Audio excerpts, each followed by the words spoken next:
takbiratul ihram. Bismillahirrahmanirrahim.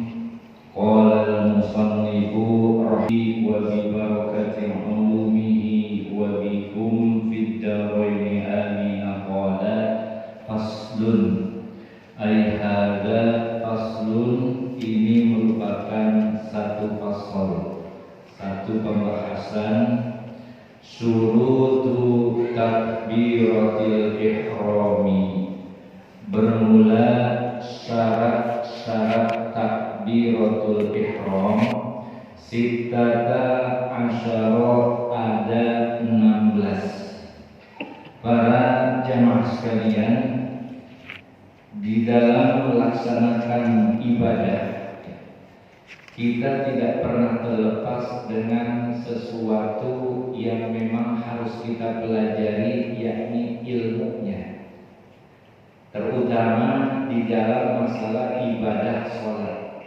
Karena sholat ini merupakan amal ibadah yang paling utama dibandingkan dengan amal ibadah-ibadah yang lain.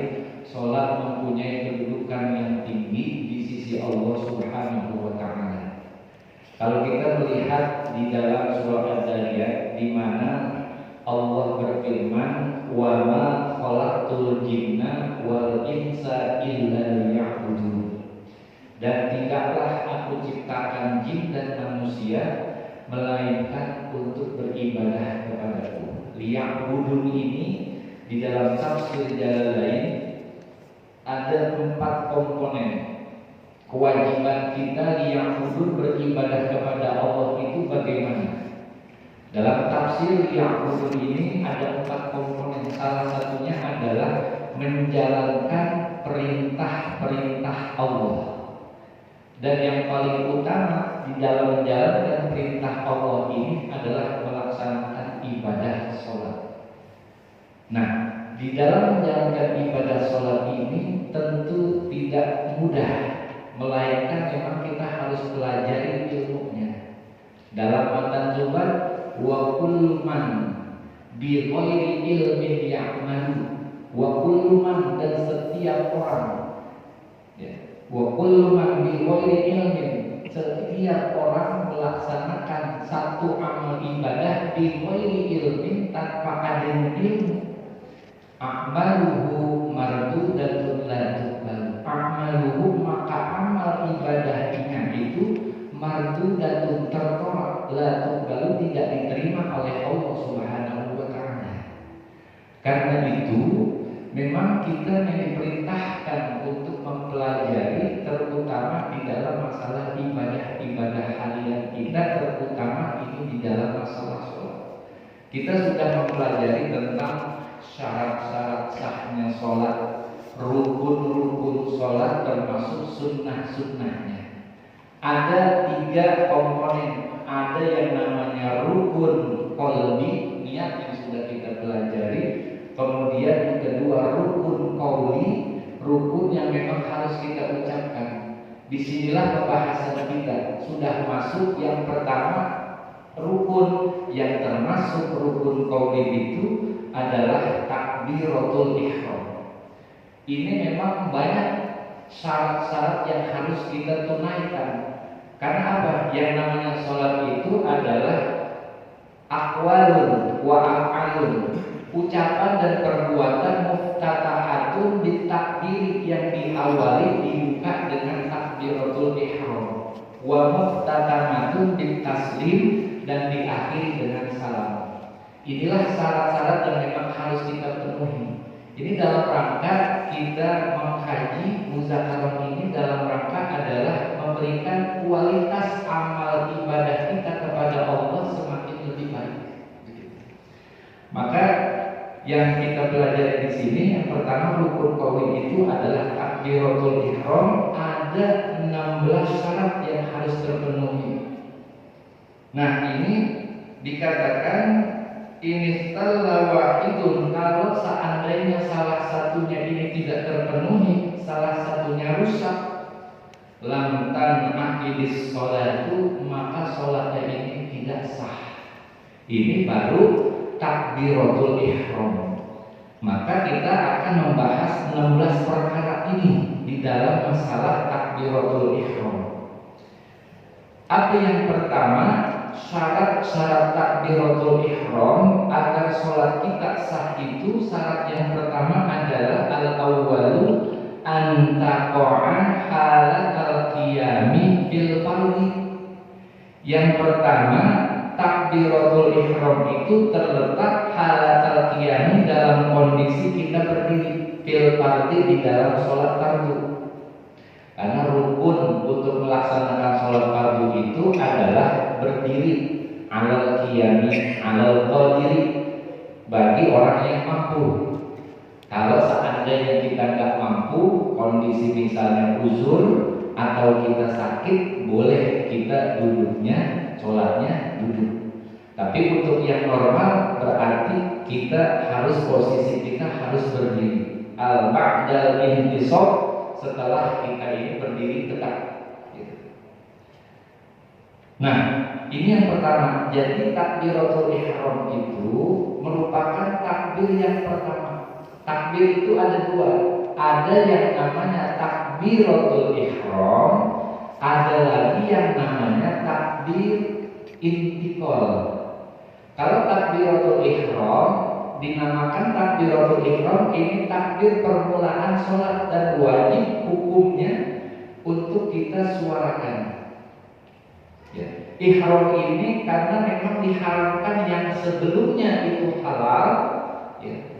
Seperti kita bicara ngomong sebelum takbir itu masih halal, boleh.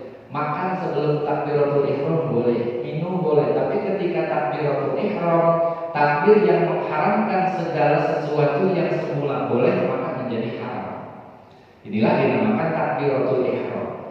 Ya, sekali takbiratul ihram itu. Nah, setelahnya ada lagi yang namanya takbir intikal. Takbir intikal ini takbir perpindahan dari satu rukun ke rukun berikutnya. Misalnya kita mau turun mau ruku, yang mengucapkan Allahu Akbar itu sunnah takbir intikal ini. Ya. Yang wajib adalah takbiratul ihram. Nah, di dalam masalah takbiratul ihram memang sebelumnya itu kita disunnahkan. Yang pertama, pada saat kita melakukan takbiratul ihram, ini memang tuntunan dari Nabi. Apa yang pertama sunnahnya? Kita berta'awuz. Berta'awuz artinya memohon perlindungan kepada Allah. Dengan apa kita disunnahkan sebelum takbir untuk membaca suratun Nas, surat An-Nas, Qul a'udzu birabbin nas. Karena ini yang namanya setan itu sangat ketat sekali, ya. Dibandingkan setan-setan yang berada di pasar atau lain sebagainya, lebih berat memang ketika kita menghadapi pada saat kita mau menghadap kepada Allah. Mi'raj, yang namanya sholat ini kita mi'raj kepada Allah. Disitulah setan banyak. Makanya misalnya was-was, nas, ada was-was kita. Kadang-kadang sesuatu yang kita lupa pada saat kita sholat itu ada kepikiran ketemu tuh. Ini memang kerjaannya setan. Ya. Maka kita diperintahkan, dianjurkan oleh Nabi kita sebelum kita sholat sunnah untuk membaca suratun Nas. Ya. Dan juga kita ada doa, Robbi a'udzu bika min hamazatis syayatin wa a'udzu bika Robbi ayyatuh. Ya. Nah, setelah itu kita disunnahkan juga bentuk talaffuz niat, ya, usolli fardhu maghribi misalnya, itu sunnah talaffuz, dan ini jangan ditinggal, ya, karena sudah memang merupakan kesunahan yang ditetapkan oleh para ulama kita. Kalau dia mengatakan talaffuz niat itu bid'ah, abaikan saja. Kita pakai ulama-ulama kita Ahlus Sunnah wal Jamaah, dari ulama-ulama besar kita Asy-Syafi'i, kemudian turunannya Imam Muzani, Zakaria Al-Ansari, seterusnya. Ini kita gunakan yang memang dijadikan sebagai pedoman kita, jangan ditinggal. Nah, kemudian itu sunnah-sunnahnya. Setelah itu juga, ya, kita ini untuk fokus pada saat takbiratul ihram. Yang pertama syaratnya keadaan takbir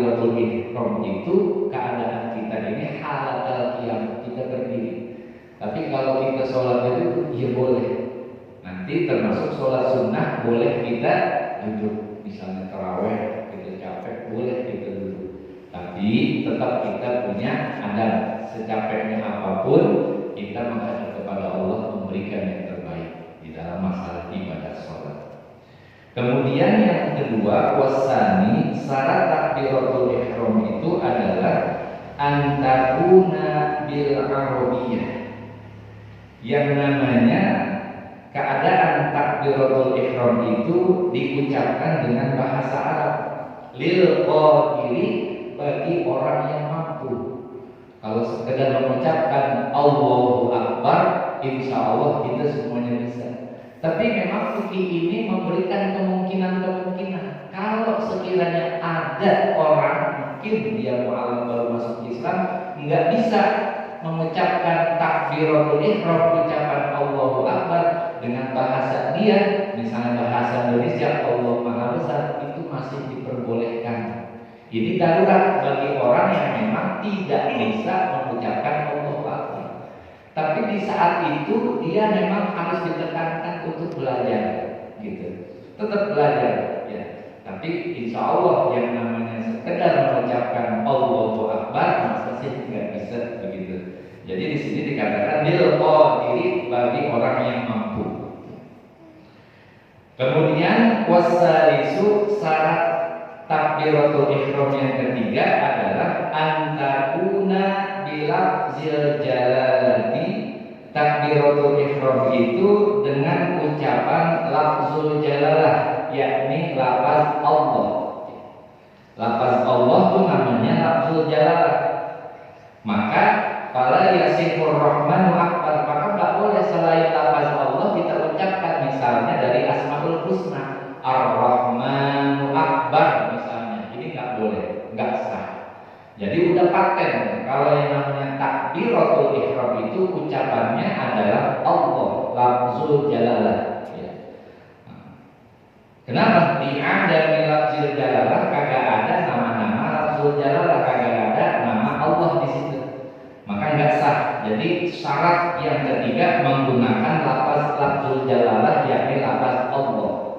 Kalau ilah itu Tuhan, dia bentuknya nakirah, umum, Tuhan yang mana saja. Tapi kalau sudah lafaz Allah itu namanya makrifah, ya. Maka Imam Sibawahi dalam ilmu nahwu dia menempatkan Allah lafzul jalalah itu merupakan aqrabul ma'arif. Nama yang paling ma'rifah itu tingkatannya yang tertinggi adalah Allah. Maka dalam sebuah riwayat Imam Sibawahi, ya, pakar dalam ilmu nahwu, beliau mendapatkan rahmat Allah, mendapatkan surganya Allah itu lantaran menempatkan lafzul jalalah itu adalah aqrabul ma'arif, ma'rifah yang paling tinggi. Itu dalam sebuah riwayat Imam Sibawahi. Itu yang ketiga. Jadi menggunakan lafaz Allah, enggak boleh kita mengucapkan Ar-Rahmanu Akbar atau Ar-Rahimu Akbar, enggak boleh. Jadi paten sudah menggunakan Allah.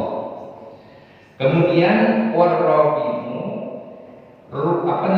syarat yang keempat takbiratul ihram itu kaunuha bilafzi akbar, ya. Yang pertama menggunakan lafaz Allah, kemudian setelahnya yang keempat ini lafaz takbiratul ihram menggunakan lafaz akbar. Fala yakfi Allahu kabir, enggak boleh kita menggunakan misalnya takbir Allahu kabir gitu. Jadi harus menggunakan lafaz akbar, isim takbir.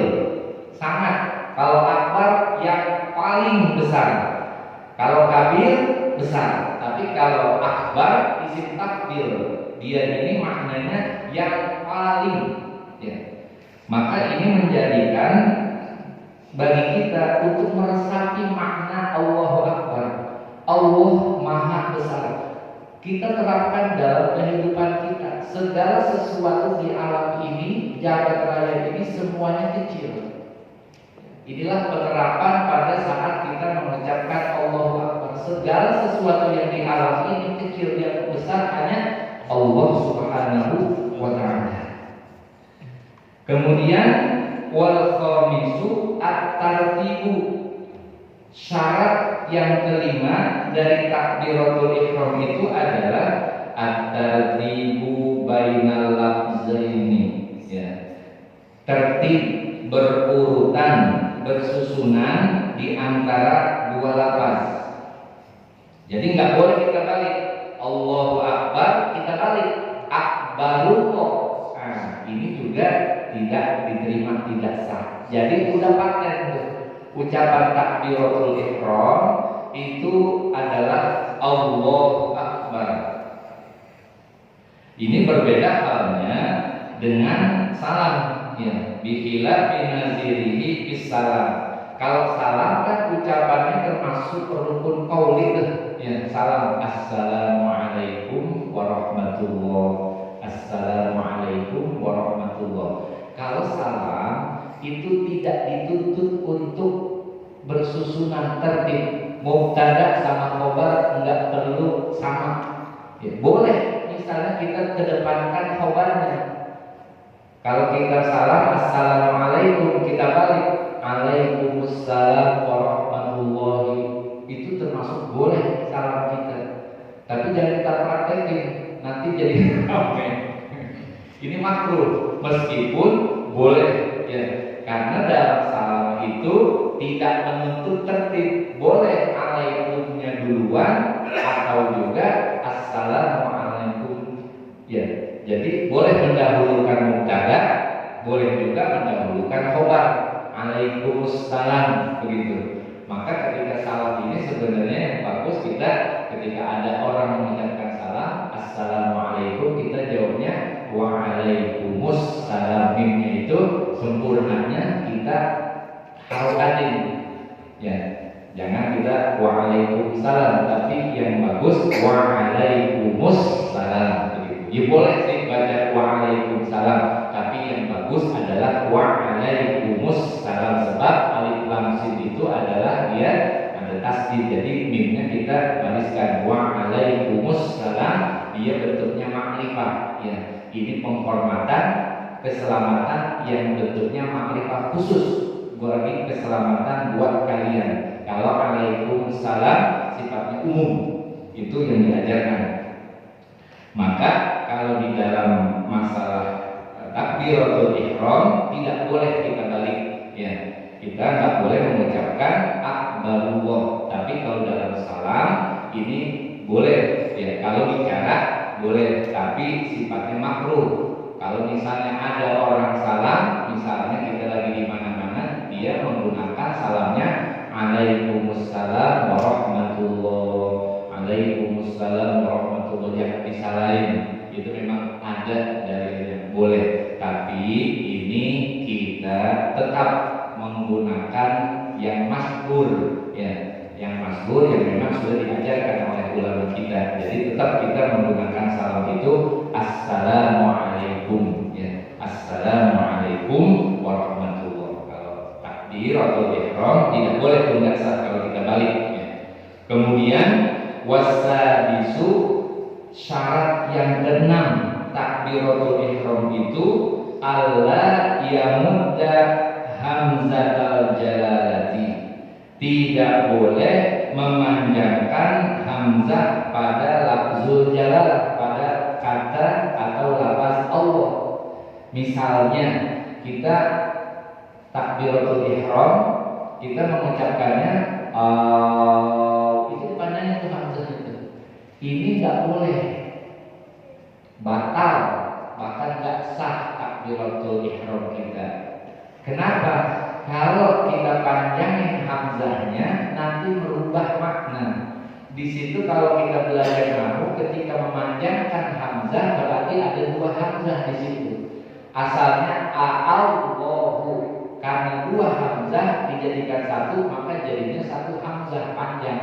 Allah itu namanya berubah kalam insya'i khobar menjadi kalam istifham.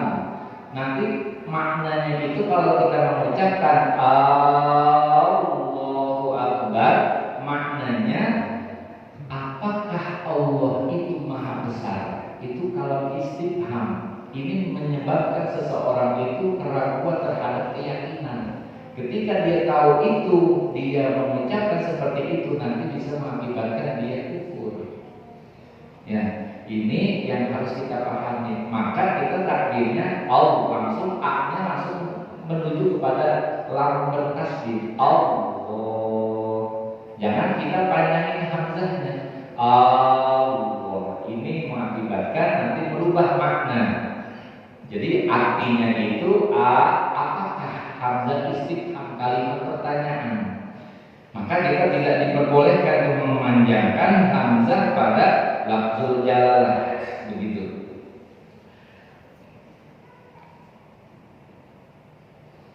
Kemudian yang ketujuh, wasabi'u. Syarat takbiratul ihram yang ketujuh, adamu mati ba'i akbar. Tidak boleh memanjangkan huruf ba pada lafaz akbar. Misalnya kita ucapkan Allahu Akbar, ya, Allahu Akbar, maknanya panjang nih. Ini nggak boleh, sebab maknanya apa tuh akbar? Akbar ini dengan memfathahkan dan memanjangkannya itu dia termasuk ismun lil qibli. Nama akbar itu nama gendang, yang memang lahu wajhun wahidun, dia punya tutupan cuma satu, gendang. Jadi kayak model apa namanya ya, rebana begitu. Ya, cuma satu tutupan, belakangnya kosong. Ini namanya akbar. Kalau kita maknai membaca mengucapkan Allahu Akbar, maka ini mengakibatkan sholatnya enggak sah. Masa kan kita katakan Allah itu kayak gendang begitu. Nah, ini perlu bagi kita untuk mengetahui, karena memang ada aturan-aturannya. Jadi yang namanya rukun qauli ini harus sesuai. Tajwidnya kita fokus, panjang pendeknya kita perhatikan. Nanti akan kita bahas tentang rukun qauli di dalam suratul Fatihah, juga pada tahiyat, juga pada salam. Ini memang ada syarat-syarat yang harus kita penuhi. Dalam rangka apa? Di dalam rangka kita meningkatkan kualitas amal ibadah kita agar sesuai dengan tuntunan apa yang Nabi berikan kepada kita ajaran-ajarannya. Itu yang ketujuh. Jadi nggak boleh kita panjangin itu pada huruf-nya. Jadi Allahu Akbar. Nah, ini nggak boleh, nggak sah. Kemudian wasani yang ke-8, syarat dari takbiratul ihram itu alla yusaddidal ba'a. Tidak boleh mentasdidkan huruf ba pada lafaz akbar. Misalnya dia mengucapkan Allahu Akbar, ba-nya ditasdidin tuh. Ini juga tidak sah. Lam akhir sholatu, maka sholatnya itu enggak sah. Kemudian watasimu yang ke-9, alla yazida wawan sakinatan. Tidak boleh menambahkan huruf wawu sakinatan yang mati, yang berharokat sukun, au mutaharrikatan, atau dia berharokat hidup, bainal kalimat ini pada dua kalimat Allah dan Akbar. Misalnya dia mengucapkan wawunya itu sukun, ya, Allahu dipanjangin tuh, lafaz Allahu di situ dipanjangin wawu sukun. Atau juga dia membacanya menambahkan wawunya berharokat, Allahu Akbar, ada wa di situ, wawu berharokat, Allahu Akbar. Ini juga tidak sah, ya, tidak sah. Jadi sesuai dengan apa yang dituntunkan oleh Nabi itu lafaznya harus jelas, Allahu dan Akbar. Kadang-kadang kalau lagi buru-buru ini bisa terjadi, ya, berkemungkinan kita akan keserimpet tulisan kita Allahu Akbar, ada wawu di situ, maka tidak sah takbiratul ihram kita. Bagaimana kalau serangan terjadi? Jadi Tuhan. Ini kadang yang seperti ini bisa banyak terjadi ya bagi orang-orang awam. Ya. Allahu Akbar. Di situ ada wawu berharokat. Ya. Ini dikatakan la dan mengakhiri sholatu, maka tidak sah takbiratul ihramnya, maka juga berakibat sholatnya juga jadi nggak sah, dianggap oleh agama belum melaksanakan sholat. Kemudian wal asyiru, yang ke-10 syarat dari takbiratul ihram itu alla yazida, tidak boleh menambah wawan huruf wawu qabla jalalati, sebelum lafzul jalalah. Seperti dia mengucapkan wallahu akbar, ada tambahan huruf wawu sebelum lafzul jalalah, sebelum lafaz Allah. Ini juga tidak sah. Jadi sesuai yang namanya takbiratul ihram itu paten ya. Allah tidak boleh ditambahkan sebelumnya huruf wawu di situ. Wallahu akbar, ini enggak sah. Kemudian wal hadi asyara, yang ke-11 alla yaqifa baina kalimatai takbiri wa qafatan tawilatan wala qasiratan. Tidak boleh berhenti di antara dua kalimat Allahu Akbar, itu ada waktu panjang. Misalnya kita berhenti Allah lama, atau juga qasirah, dia itu sedikit pendek. Maka yang namanya takbiratul ihram itu harus kesinambungan. Ya, Allahu Akbar. Jadi tidak terputus di situ. Tidak ada waktu berhenti. Ya, ketika kita mengucapkan Allah, berarti yang namanya rukun qalbi, disitulah kita hadirkan. Aku niat sholat fardu. Jadi berkesinambungan. Yang namanya niat kan muqaranah, yang namanya fi'il, perbuatan dengan ungkapan yang ada di dalam hati kita, niat kita hadirkan. Jadi dia harus berkesinambungan, tidak terputus di situ. Allahu Akbar. Ini pada saat kita takbiratul ihram, jadi terus Allahu Akbar. Ya. Kemudian berikutnya wasani asyara, yang ke-12 syarat dari takbiratul ihram itu ayyusmi'a nafsahu, dia memperdengarkan dirinya. Artinya lafaz Allahu Akbar itu dia memperdengarkan dirinya jami'a hurufihi, semua huruf-huruf pada lafaz Allahu Akbar. Ini idza kana shahihas sam'i, manakala dia sehat normal pendengarannya. Kalau orang tuli, ya berarti tidak ada kewajiban untuk memperdengarkan dirinya. Berarti ini rukun qauli yang memang ketika kita mengucapkan Allahu Akbar, takbiratul ihram itu minimal banget dirinya sendiri itu kupingnya didengar ucapannya, bukan hanya sekedar lipstick, mulutnya cuma mengatakan tapi nggak ada suara kedengaran bagi dirinya. Kalau nggak kedengaran bagi dirinya, ini mengakibatkan sholatnya juga nggak sah. Kenapa? Ini namanya rukun qauli. Kalau rukun qauli itu setiap yang namanya rukun qauli, takbiratul ihram, suratul Fatihah, tahiyat dan salam, ini minimal dia memperdengarkan bagi dirinya, telinganya minimal dia dengar. Jadi bukan berarti kita ingin mengatakan bagi sholat khusyuk ini biar dikata khusyuk gitu. Bukan masalah di situnya, karena kita melihat kaifiat aturan yang diajarkan oleh agama. Jadi memang kita harus suarain Allahu Akbar gitu. Jadi jangan kita nggak kedengaran, minimal diri kita. Karena ini syarat di dalam kitab-kitab kecil maupun kitab-kitab yang mutawwalat sampai Fathul Bari, Fathul Wahhab, semuanya masalah rukun qauli memang diharuskan syaratnya memperdengarkan telinganya itu untuk mendengarkan apa yang dia ucapkan pada lisannya, minimal dirinya sendiri.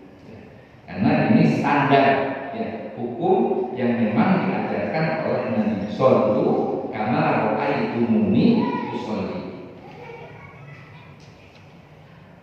Kemudian yang wasali asyar ke-13, syarat takbiratul ihram yang ke-13 itu adalah dukhulul waqti fil muaqqati, masuk waktu tentunya fil muaqqati pada sholat-sholat yang punya waktu ya, sawa'un kana fardhon, baik dia sholatnya itu fardu au naflan, atau juga sholat-sholat yang sifatnya sunnah, baik dia sholat fardu maupun sholat sunnah, atau yang punya sebab atau yang tidak punya sebab, sholat mutlak itu tetap yang namanya takbiratul ihram. Standarnya minimal diri kita tuh dengar, telinga kita dengar apa yang kita ucapkan. Ini karena memang merupakan aturan, maka perlu bagi kita ini memperhatikan ya, yang termasuk rukun qauli ini harus memperdengarkan minimal itu telinga kita. Kemudian warabi'a asyara yang ke-14, iqamuha ya, takbiratul ihram itu terjadi hal istiqbali ketika kita menghadap kiblat ya. Ini haitsu syaraqna ya, apa yang memang kami syaratkan di dalam mazhab kita, mazhab Imam Asy-Syafi'i. Jadi yang namanya sholat itu kan kita syaratnya harus mustaqbilal kiblat, minimal ini adalah dada kita ya. Jadi posisinya kita menghadap kiblat itu baru kita, jangan kita belum pas baru kemudian takbir. Nah ini nggak benar juga. Jadi kita memposisikan diri kita, posisi kita berdiri menghadap kiblat, saudara kita nih, dada kita. Di saat kita menghadap kiblat baru kita melakukan takbiratul ihram. Kemudian wal khamisa asyara, syarat yang ke-15, alla yakilla ya, tidak merusak, ayub sila itu merusak biharfin min hurufiha, satu huruf dari huruf-hurufnya. Nah, artinya mengucapkan lafaz takbiratul ihram ini kita tidak merubah yang mengakibatkan huruf-hurufnya itu menjadi rusak, kecuali memang dia orang awam. Kalau orang awam namanya makfu ya, belum belajar tapi memang dituntut buat belajar. Seperti pada lafaz kaf itu, kalau kita belajar tajwid memang kaf itu ada hams ya, ak. Tapi kadang orang mengucapkan sampai begitu berlebihan, mengucapkan kaf sampai mengucapkan aj gitu. Ini berlebihan ya. Kalau kaf itu hamsnya itu enggak banyak, ak ya, bukan aj ya. Ini memang harus sesuai dengan tajwidnya. Inilah yang memang kemudian dalam syarat ini tidak merusak daripada huruf-huruf lafaz Allahu Akbar. Itu seperti itu. Nah, kalau sekiranya ini bisa merubah huruf-hurufnya, ini mengakibatkan sholatnya itu tidak menjadi sah. Kemudian wasadisa asyara yang ke-16, yang terakhir daripada syarat-syarat takbiratul ihram ini, takhiru takbiratil makmumi, mengakhirkan takbirat ihramnya makmum an takbiratil imam, daripada takbiratul imam. Jadi ini mengajarkan kepada kita ketika kita melaksanakan sholat berjamaah, makmum jangan sampai ya, ini jangan sampai mendahulukan takbirnya imam. Jangankan mendahulukan, yang namanya qanahu, membarengi saja, ini menjadikan batalnya sholatnya makmum. Imam lagi takbir Allah, kemudian jamaah makmum takbir juga. Itu namanya muqaranah, membarengi takbir ihramnya imam. Ya, ini mengakibatkan makmumnya ini tidak sah sholatnya. Jadi ketika takbiratul ihram imam, kita tungguin dulu sampai pada saat pengucapan baru kita begitu. Karena yang namanya berbarengan saja ini dikatakan tidak sah bagi makmum untuk mengikuti takbirnya imam. Jadi oleh karena itu termasuk imam ketika takbir memang suaranya harus dikerasin agar apa? Makmum itu tahu begitu. Makmum tahu ketika imam takbir sampai akhir pengucapan baru kita gitu. Dan memang ini kita yang bagus ketika takbiratul ihram setelah imam langsung kita. Nah, tapi jangan sampai berbarengan. Karena ini mengakibatkan sholat kita sebagai makmum itu batal qudwahnya. Artinya lam tasihha qudwatuhu, artinya tidak sah kita bermakmum kepada imam. Kenapa? Berbarengan takbir kita. Nah, ini termasuk yang dikatakan tidak sah ketika kita membarengi takbiratul ihramnya imam. Nah, ini para jamaah sekalian, syarat-syarat takbiratul ihram bagi kita ya. Ini kalau salah satunya hilang, tidak terpenuhi, itu maka tidak sah sholat kita. Oleh karena itu ini menjadi hal yang penting buat kita memahaminya. Termasuk memang kalau kita kesunahan takbiratul ihram itu adalah dengan mengangkat kedua tangan. Ya, ini sudah biasa kita angkat ya, hazwa mankibai. Sunnahnya itu yang diajarkan oleh Nabi adalah sampai hazwa mankibai, dengan dua jempol kita dekat dengan telinga dan ini menghadap kepada kiblat. Kemudian jari-jarinya lurus ya, seumpama sedengan telinga kita. Ini yang paling utama. Ya, kalau takbir ada macam-macam, ada yang sini, ada yang sini. Tapi memang kalau Nabi mengajarkan dalam kitab-kitab fikih ini hadwa mankibai, dua jempol ini berdekatan dengan telinga dan ini menghadapkan kiblat, bukannya seperti ini. Ya, kalau ini mengangkat kedua tangan artinya teknis, ya macam-macam. Tapi yang diajarkan oleh Nabi adalah menghadapkan kiblat dengan posisi kita ini terbuka karena ini menghadapkan kepada kiblat gitu. Dan jari-jari ini diupayakan agak lurus, maka dia agak sedikit melengkung, nggak seperti ini, seperti begini. Ini diajarkan dalam kitab-kitab fikih. Ya, kalau sekiranya dia takbir nggak sampai segini, ya diperkenankan saja karena ini sifatnya sunnah, sunnah. Jadi mengangkat kedua tangan itu sifatnya sunnah. Bahkan juga bersedekah ini sunnah dalam mazhab kita Asy-Syafi'i. Kalau dalam mazhab Imam Malik, ya Malik bin Anas, dia ketika takbir lepas. Ya. Nah, ini perbedaan yang sifatnya furu'iyah, tidak menjadi hal yang diperdebatkan. Masing-masing mazhab berbeda, tapi kita dalam mazhab Asy-Syafi'i bersedekah. Ya, bersedekah berarti posisi kita, tangan kita adalah antara dada dan pusat. Jadi di tengah-tengah. Ya. Ini kita pergelangan tangan kita pegang dua jari menghadap kepada ke kiri. Ini menunjukkan apa? Lafaz Allah. Bahkan dalam tasawuf itu dia memang agak diinginkan. Kenapa? Untuk menekan posisi kepada jantungnya. Ya. Qalbun, hati maksudnya adalah jantung di sini, dekat kepada jantungnya, agak miring. Ya, ini macam-macam daripada teknis ketika dia bersedekah. Ada juga yang begini, ada juga yang bawah. Itu sih kita tidak mempermasalahkan ya. Yang jelas memang Nabi melakukan itu banyak beberapa model begitu. Ada satu riwayat seperti ini, ada yang seperti itu. Itu sifatnya sunnah.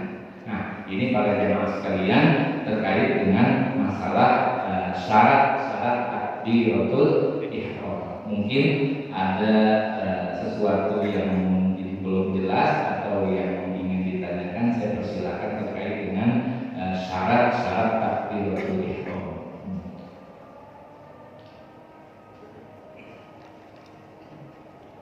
Insya Allah sih ya, Kalau takbiratul ihram ini sudah menjadi hal yang lumrah dan kita sudah paham, dan insya Allah ini akan menjadi bekal kita, pengetahuan kita untuk bisa meningkatkan kualitas ibadah kita. Yang jelas para jemaah sekalian perlu ditekankan lagi, kalau takbiratul ihram ini berbarengan dengan niat kita. Kita jangan sampai kita takbir namun rukun qalbi, niat yang ada di dalam hati kita berbarengan dengan takbir ini kosong. Ini namanya sia-sia ibadah sholat kita. Maka ketika kita takbir, rukun qalbi itu niat itu memang harus kita hadirkan di dalam hati. Mungkin ini saja, tidak banyak materi yang kita bahas pada kesempatan ini. Meski demikian, insya Allah bermanfaat kepada para jamaah sekalian. Wassallallahu